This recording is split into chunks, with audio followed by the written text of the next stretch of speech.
Good morning. I'm Dr. Sean Coomer, transplant surgeon and chief medical officer at the University of Kansas Health System. Welcome back to Open Mics and our monthly edition of Show Me the Science.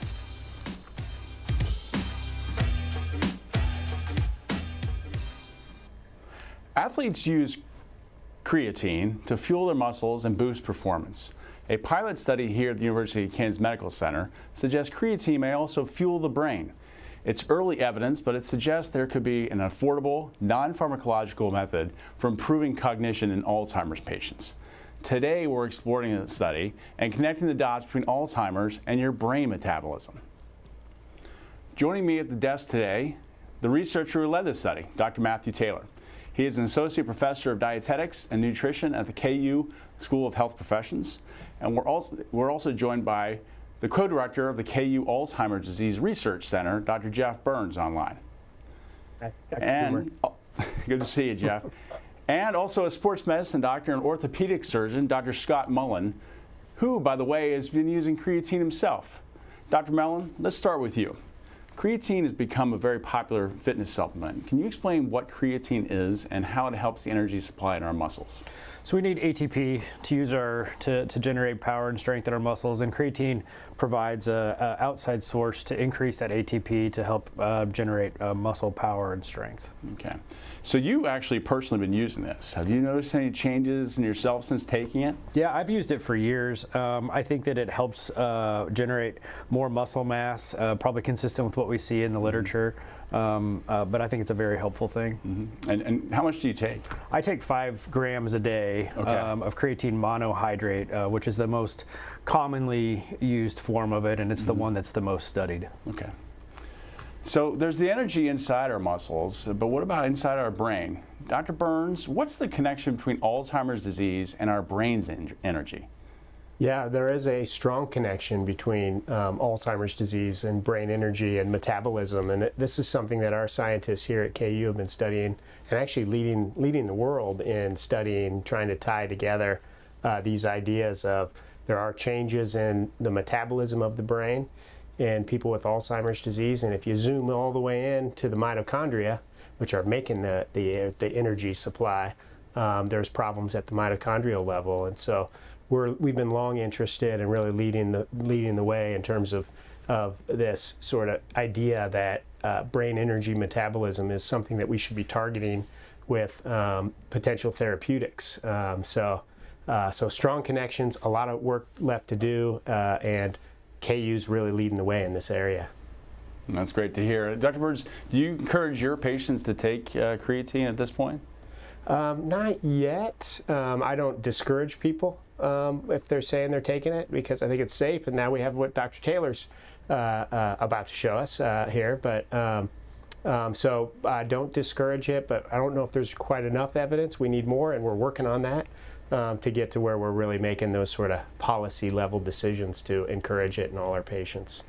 Yeah, I think we're all asked by our patients about a lot of different medications they want to take that are they're alternative medications where it might be, and we don't always know, but nowadays, just like we're going to talk to Dr. Taylor about, these types of things are going under close scrutiny and research. So, Dr. Taylor, what inspired you to investigate creatine as a potential treatment in patients with Alzheimer's disease? Yeah, so I was raised under Dr. Burns and Dr. Swerdlow with this brain energy metabolism Alzheimer's focus.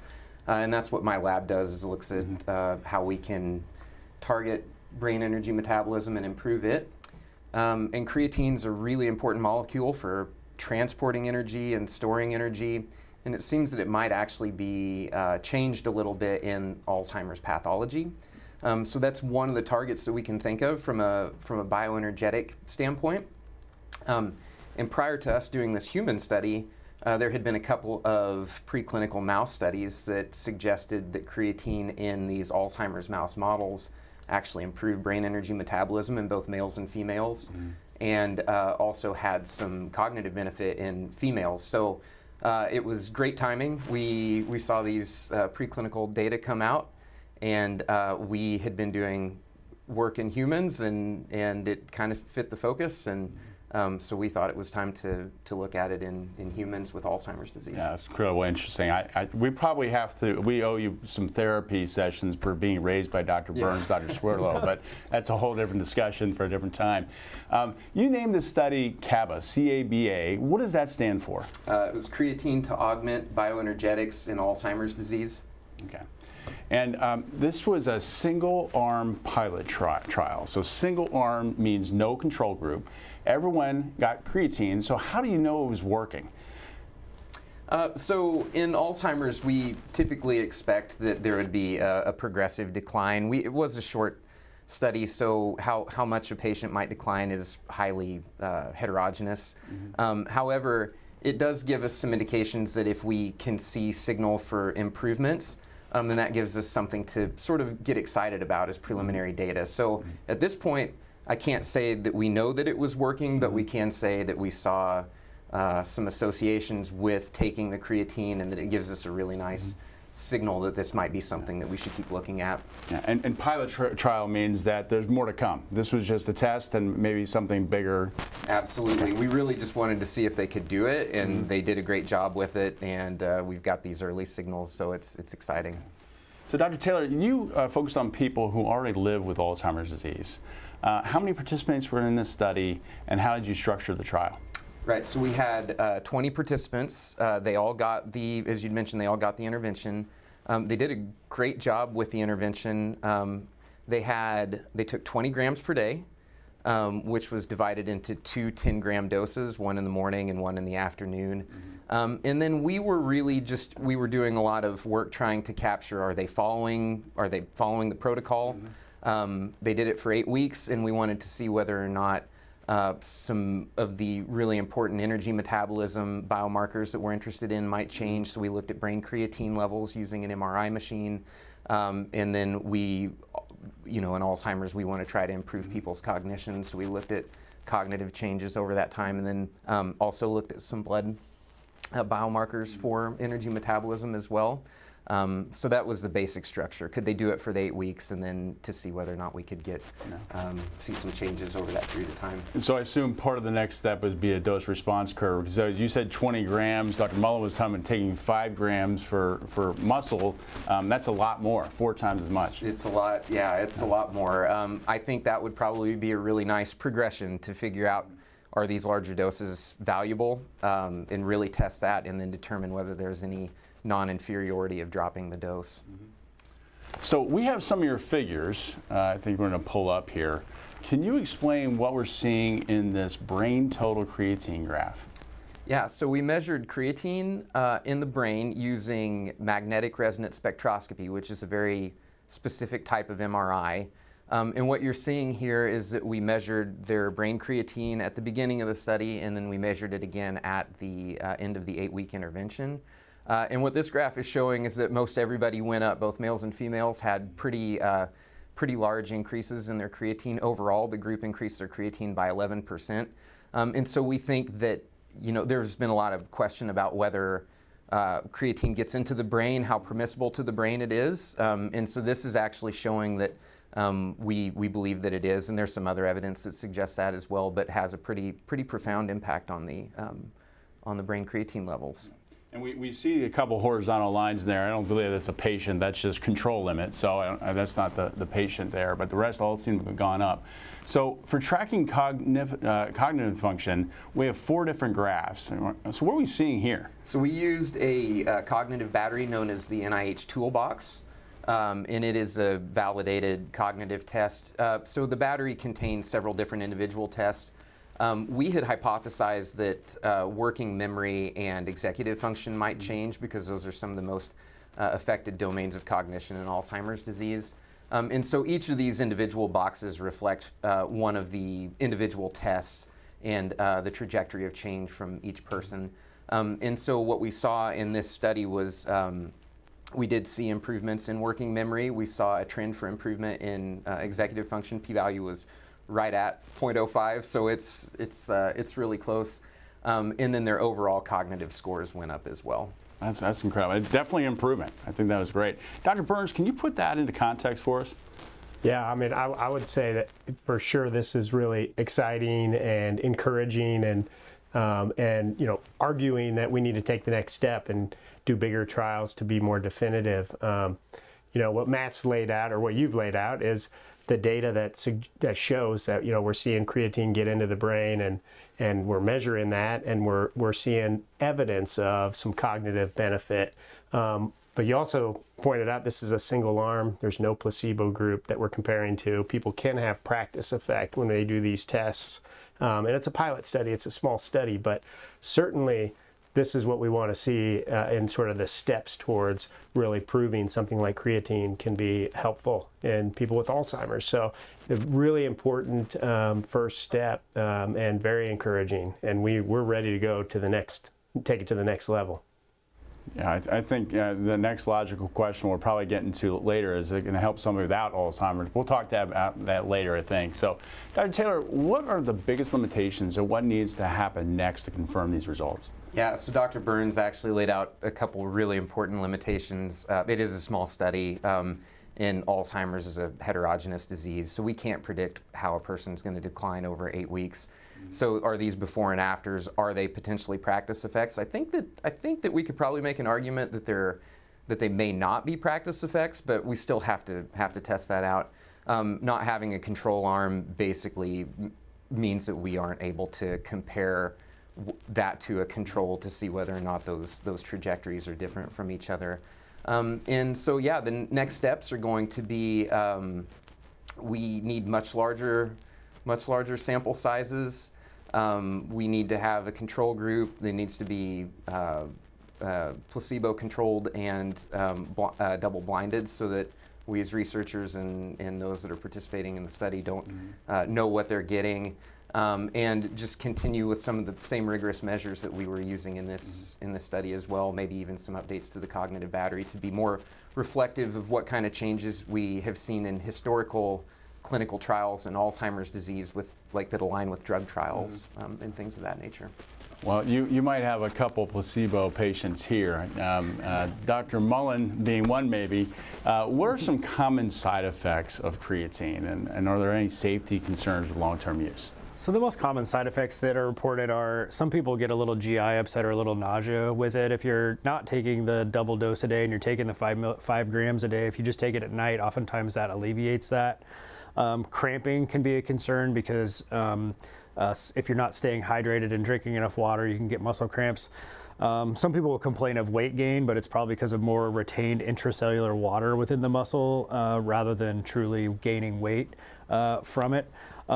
Creatine is one of the most studied supplements on the planet. There are over 140 meta-analysis and systematic reviews on it, indicating that it is a very safe substance. Back when I was in high school, there was big concerns that this was taking steroids and this was something that was very unhealthy and bad for your kidneys. And in fact, the studies have shown in otherwise healthy adults, no impairment in renal function, no impairment in hepatic function. There is caution recommended in patients who have any baseline kidney disease, liver disease, hypertension, things like that. But in general, this is an extremely safe supplement to use. And again, one of the most studied supplements on the planet. Do we know of any interactions with other medications? Like, when you think about statins, sometimes people get myalgia, muscle cramping and pain with statins. Anything like that? I don't think there's a correlation there. I think it's more from dehydration that people get it. Okay, great. Dr. Burns, what does the realistic timeline look like for moving from this kind of pilot study to a larger clinical trial? Well, that really comes down to funding. You know, I know Dr. Taylor's ready to go. He submitted a grant months ago, and we're waiting to get a review on that. And, you know, we need NIH funding, National Institute of Health funding, to remain strong. So advocate for NIH funding. If you're interested in science like this, it's really the only place we're going to get funding for studying something like creatine. And so the timeline is, we're ready to go and ready to move, but it does take some time, and it's usually in assembling and sort of winning those grants to move this to the next phase. Yeah, grants are tougher to come by these days, and obviously with the government shutdown last night, that makes it a little bit more difficult. But But Dr. Burns, can you tell us how long does it typically take for something like this go from clinical trial to advice from your doctor to receive this? Yeah, I mean, you know, we want to be right. You know, we want to prove. It's really hard to prove something, and you can see these are the early steps. You can see how we're going about proving that we're engaging, you know, metabolism. We're engaging the brain, and then we're seeing some pilot evidence of cognitive function to take the next big step. And it's a series of steps to really prove something, and it takes years, and it takes a lot of support, a lot of money to pay for the team that we've assembled to run these studies and all the work that it takes. So it's a process. We need to follow the process, and it takes time, but we're ready to go. All right. Well, Dr. Burns, thanks for joining us. I understand you have to go see some patients, so we really appreciate you being with us. All right. Thanks for having me. We're here to answer your questions. Please send them in using the information on your screen. That includes the chat on YouTube or Facebook, or emailing the Medical News Network. Let's check in with Doc Hawk. The most recent data shows that respiratory illnesses, including flu and RSV, remain very low, and it seems COVID activity is reduced as well. Is that correct? Yeah, absolutely. You know, we know that from national data, certainly we didn't have as high levels here around the Midwest as they did on the coast. But if you can see here, this is for Kansas. This is from the CDC, updated on September 26. Obviously, COVID-19, influenza, and RSV remain very low. Overall, in the United States, where it was higher, is just as I talked about on the coast, we have seen decreasing activities, both of illness, but also in the wastewater as well. So it seems like possibly for right now, COVID circulation has declined, and also more to the point, and what we care about really is the clinical illness. Hospitalization rates have declined as well, and we know that death rates have decreased overall the past couple weeks from that recent peak, but we know that our seniors continue to remain the highest risk for hospitalization and death. However, we know that there are other people, or we've known a lot of people probably recently in our lives that have been sick and have been tested for COVID and influenza, and it's negative. We know that there continues to remain a fairly high activity of another coronavirus, or another common cough and cold virus, one of the most common, which is rhinovirus. So we know that those levels are high. This is a dashboard or a graph showing that gray line is rhinovirus. Again, that's one of the more common cough and colds that is very easily spread by those fomites. So when you're touching high-touch surfaces like door handles, railings, desktops, tabletops, and you're putting your hands in your eyes, your nose, your mouth, that is a very common way that you can get that virus. So we know that is increasing or fairly high circulation, causing disease. But right now, the other common respiratory viruses that we generally talk about, COVID, influenza, and RSV, are currently low. So we know that we still have time to wait for that. We are only entering into respiratory viral season at this point in time. Yeah, we're bracing for that. I mean, I was looking at some data the other day about hospital admissions with RSV, particularly the pediatric population. And, you know, 2 years ago, it was extremely high, like it always has been. But the past 2 years, we basically haven't done anything. And so vaccines are available, and that's what changed RSV. So what can you tell us about that as well as other vaccines? Yeah, I think that's vitally important. We know that currently RSV and influenza vaccines are available, just as we talked about. There continues to be great data coming out supporting the use of maternal RSV vaccines. So that is when mom, either who is currently pregnant, has gotten vaccinated against RSV. She then can deliver that immunity to her baby in the form of antibodies, which cross the placenta and give those newborns very good protection against RSV for 6 months. We also know that there is a monoclonal antibody you can give to baby, which helps. And then especially for our seniors who are also at highest risk of severe RSV, we know that those vaccines are available now. This is, I think, the 3rd year that it's been available. So far, if you have gotten your RSV vaccine, just 1 dose, that is all that's needed. It is so new, they are continuing to look at the data to support if you need another dose.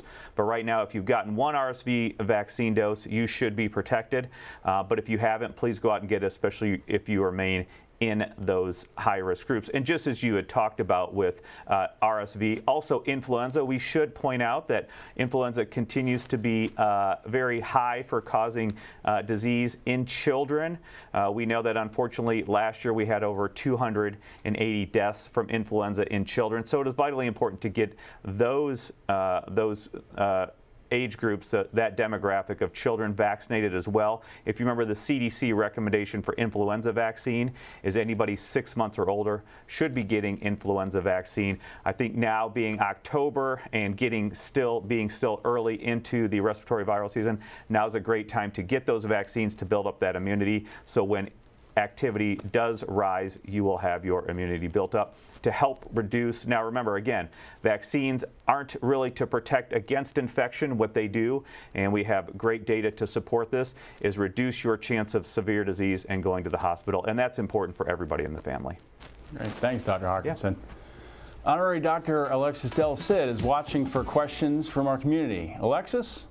Good morning, and we have a great question from Jean Reardon. Jean wants to know, would creatine feed prostate cancer like testosterone? Who wants to take that one? You certainly wouldn't expect it to. It has a completely different mechanism and route through which it works. It's not a hormone. It's not a steroid, to be clear. Again, it just helps generate more ATP within the muscles, so it should not be a problem. Jim has a question. Jim wants to know, what's the typical dosage difference when it comes to athletes taking it versus the dosage used in this study? Yeah, I think we heard it was 5 grams that Dr. Mullen was taking for exercise and muscles, and 20 grams in this study. Do you want to comment on that, Dr. Taylor? Yeah, so years ago the approach was to saturate the muscle with 20 grams for about 5 days, and then you would taper down to a 5-gram dose. I think now most people are just starting off on a 5-gram dose when it comes to the ergogenic effect of creatine for sports and other athletics. And our dose was much higher than that, 4 times the size of that. There have been some studies that have looked at how creatine might impact the brain, and those range anywhere from about 10 grams to 40 grams. So much higher doses than what we typically see in muscle. But I think the question is, do we need to give that high of a dose? And hopefully we'll know that as we keep studying this. Okay. Julie has a question about the study. She writes that you said all the people in the study had Alzheimer's disease. What stages of the disease were they at? All of our participants were in either mild to moderate Alzheimer's disease. That was an inclusion criteria for the study. We did not have severe Alzheimer's patients, but those that were anywhere from the early stage of first getting an Alzheimer's diagnosis to having a more moderate condition. And then Marie has a follow-up question to that about the study. Were the people in the study doing other things to improve their cognition? They were. So with studies that look at adjuvant therapies like creatine, oftentimes these participants are taking cholinesterase inhibitors, drugs that are typically given for Alzheimer's disease. So that was actually an inclusion criteria for our study as well. All of our participants had to be on some sort of an Alzheimer's drug, and they had to have dose stability for that drug as well, just to make sure that we weren't making any big changes to the pharmacology. That way we were more certain that some of the changes that we were seeing in the study would be related to the creatine that we were giving them. And then Alex wants to know, are there any dangers in taking too much? Can creatine interfere with other medications or other supplements? Yeah, I think Dr. Mullen might have talked about this a little bit earlier, that don't seem to be a lot of interactions with things like that. Unless you have some pre-existing liver or kidney problems and comorbidities, probably don't want to take it in that case. Anything to add to that? No, I think that's the big thing. I think obviously if you are on multiple medications, it's probably worth discussing it with your primary care doctor before starting it, just to make sure that they don't have any concerns. But in general, extremely safe supplement. Marcia wants to know, at this time, would taking 20 grams be inadvisable for anyone interested in taking it to stave off Alzheimer's? Well, we're not sure whether if it works that way. I think that's going to require a lot more research. So we believe that it could, but there's a lot more research that needs to be done in that space. What I will say, though, is that creatine has been really well studied for safety, and that 5 to 20 gram dose should be very safe for anybody that is taking it, as long as if they don't have any kind of renal issues or anything like that. Just be on the lookout for any kind of GI distress that might come with it, any cramping, and make sure to drink plenty of water if you take creatine. Doctors, I have a question just for all of you, because I'm always so curious about this. What's your take on do gummies work as well as pills or powders? Does one method work better than the others? Do you want to take that? So I think the problem with gummies can be consistency. I don't know what you think about that, but that's what I've read, is that there can be some consistency issues in terms of the dose you're getting per gummy versus if you're taking a capsule or taking a powder. I think the other important thing there is creatine monohydrate is the one that has been studied the most. There are other formulations. Creatine hydrochloride or creatine HCl is a new kind of popular one, because you can take maybe a smaller dose, and so maybe you have fewer side effects from it. But there's very limited evidence out there on creatine HCl versus monohydrate. Yeah. The drawback to gummies is you just have to take so many of them to get a high dose. They typically have about 1 or 2 grams of creatine in them, and 2 grams would be a really high dose in the gummies. So if you were trying to hit 5 grams, or if you were trying to hit a higher dose than that, it would take lots and lots of gummies to get there, and powder is just a lot easier way to get there. Yeah, a lot of these medications don't go through the FDA. They aren't as regulated as how much active ingredient goes in them. They don't vary from one brand to the next. So it does become a little bit more difficult to figure out how much you're actually getting. Yeah. So anyway, this has been a great discussion. We want to get some final thoughts from our guests. Dr. Mullen? So I think this is a great supplement. I actually suggest it to a lot of my post-operative patients, even older patients that are having hip replacements and things like that, to try to stave off some of the muscle loss. Because, you know, as a 40-year-old who's currently injured, we all know that if you get injured as an adult, you start losing muscle mass fast, and muscle mass is the #1 predictor of longevity. And so whatever we can do to try to build that up and maintain it for as long as possible, I think is important. And I think creatine is a safe way to help augment that. Yeah, frailty is a big problem. That's for sure. Right. Dr. Taylor? I just want to encourage everybody to be very cautious about how they interpret this study. It is a pilot study. We talked about the limitations. We have a lot more work to do. It's encouraging preliminary evidence, but we're not there yet, and I just want to make sure that we are very cautious about how we think about this moving forward. You know, this is just another example of where the University of Kansas health system is on the cutting edge. And, you know, we're looking for grant money. We look under every rock, and not just for the money, but for the answer. We want to take care of patients, and this is just one more example of that. So thanks for everyone for watching and listening. Really appreciate it. October is Breast Cancer Awareness Month. I'm Alexis Del Cid on the next All Things Heart. She already had a pacemaker, then she needed a double mastectomy. We'll show you the new pacemaker, known as the smallest in the world, and why it works so well post-mastectomy, Thursday at 8 a.m. Subscribe to our morning medical update and Open Mics with Dr. Stites podcasts. Now everywhere podcasts are available.